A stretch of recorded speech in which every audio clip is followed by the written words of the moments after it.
Na reta final para o primeiro turno das eleições presidenciais, a mídia monopolista parece padecer de uma certa esquizofrenia, né? Ela não sabe como se portar diante do avanço do candidato de extrema-direita no Brasil, Jair Bolsonaro, que já foi apelidado de o Coiso, né? E por que isso? Porque, em certo sentido, a mídia chocou o ovo da serpente que resultou no avanço do fascismo no Brasil, né?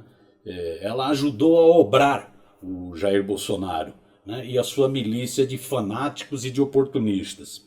Agora, porém, essa mídia, nessa esquizofrenia que eu dizia, parece que está temendo ser vítima dessa horda de trogloditas, né?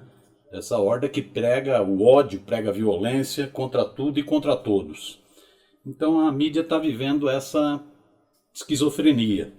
A ascensão do Bolsonaro, no meu entender, não decorre da capacidade intelectual dele, que é bem limitada, na verdade, é quase uma nulidade. Ela também não deriva das propostas do Bolsonaro para o Brasil, que na prática inexistem. Basta ler o programa, que é um programa bem enxuto, é um amontoado de platitudes, de besteiras e de senso comum. Não diz nada com nada. Na prática, o Bolsonaro é um Temer fascistoide, né? Ele se propõe a manter exatamente o mesmo programa econômico do Temer. Não é para menos que o Bolsonaro votou favorável a todas as propostas do governo golpista. Votou na reforma trabalhista, que faz o trabalhador voltar à época da escravidão. Votou na PEC da morte, que congela os gastos em 20 anos na área de saúde e educação. Votou na terceirização, né? Então o Bolsonaro é um Temer piorado, é um Temer fascista, né? E as posições ficam mais diferenciadas exatamente no campo dos direitos civis, onde aí sim ele adota um tom no seu programa altamente conservador, reacionário, fundamentalista, quase doente, né? Então o Bolsonaro não despontou, não está aí em primeiro lugar nas pesquisas, por enquanto, graças à sua capacidade intelectual, que volto a repetir, é uma nulidade, graças ao seu programa, que volto a repetir, é um amontoado de platitudes. Ele está aí porque ele foi projetado pela mídia, né? O jornalismo de guerra promovido pela chamada grande imprensa nos últimos anos, né, um jornalismo de guerra antipetista, anti-Lula, ajudou a criar o Bolsonaro e seus seguidores.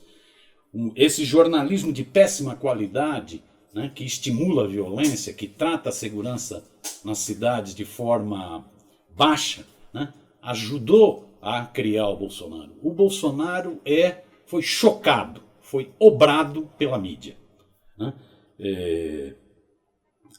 com esse processo de criminalização da política e de escandalização da violência. Ele é fruto disso, ele é fruto do ceticismo dos brasileiros com a política, coisa típica dos nazistas e dos fascistas. Eles também apostavam no ceticismo, exatamente para poder levar à negação da democracia, e ele é fruto desse clima de insegurança e medo criado na sociedade, exagerado pela mídia.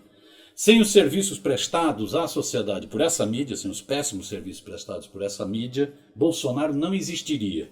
Não passaria de uma peça para estudo no hospício.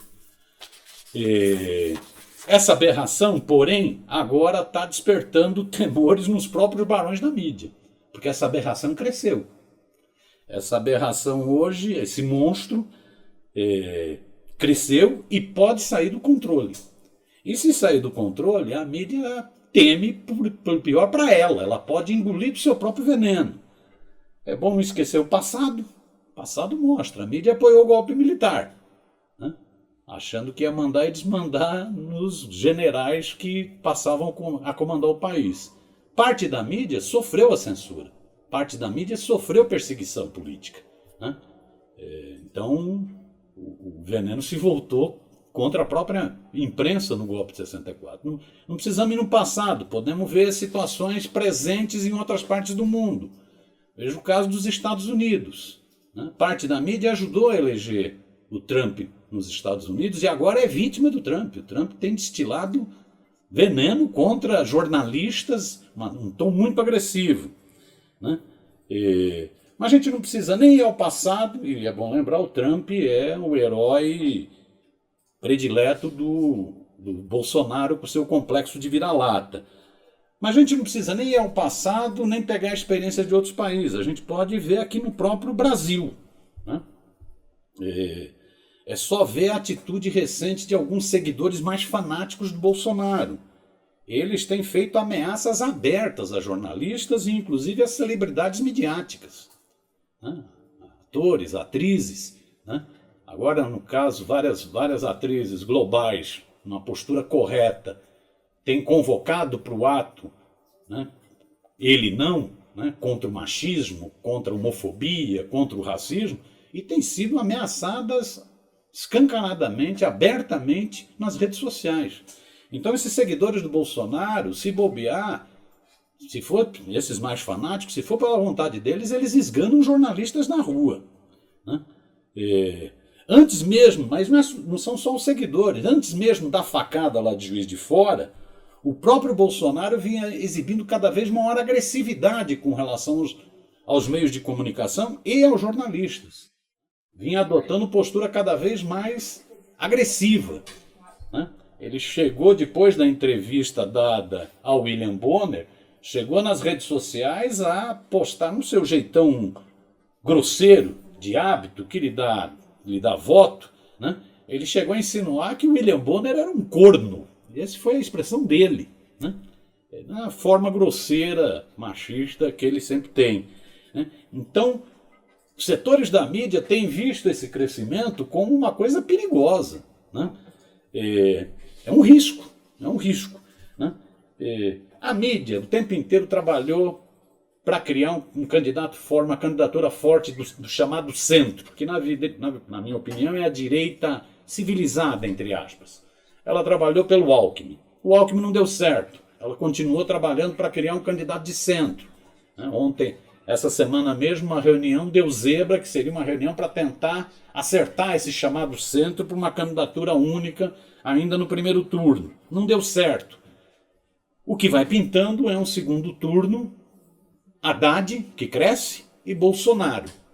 O que a mídia vai fazer? Eu acho que essa esquizofrenia vai aumentar nos próximos dias. Vamos conferir.